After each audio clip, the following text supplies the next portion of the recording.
As we'll see in one of the readings next week, understanding key technical interventions for improving maternal health and child health and recognizing how these interventions relate to one another is a prerequisite for making strategic choices about health sector policy and programs.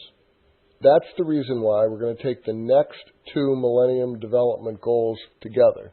Number 4, which has to do with reduced child mortality, and number 5, which has to do with improving maternal health. It's obviously not a big stretch to presume that these two things are tied. Healthy mothers that are not exposed to diseases, who can take care of their children properly, that aren't drinking bad water, eating bad food, are more likely to be providing adequate food, adequate shelter, clean water to their children as well. So we're going to look at these two things together.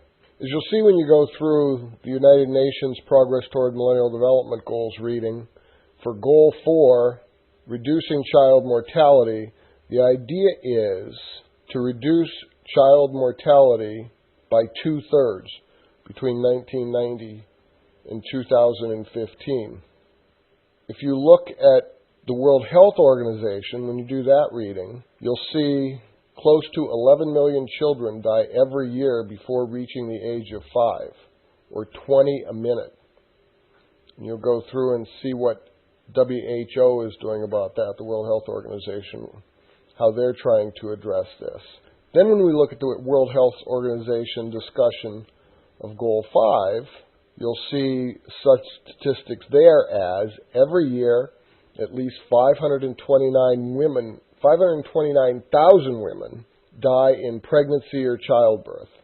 99% of these occur in the developing world.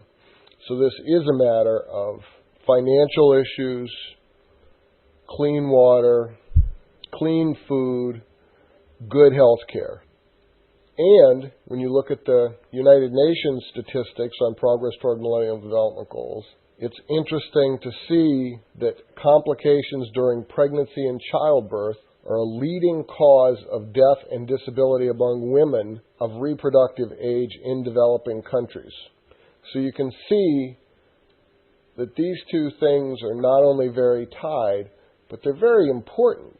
If you think about the future of the country, of any country, in terms of its children, healthy children, educated children, all the things that we're looking at that tie together, if you have sick and dying mothers and sick and dying children, all the rest of the things, education, empowerment, all of those things get so much more difficult.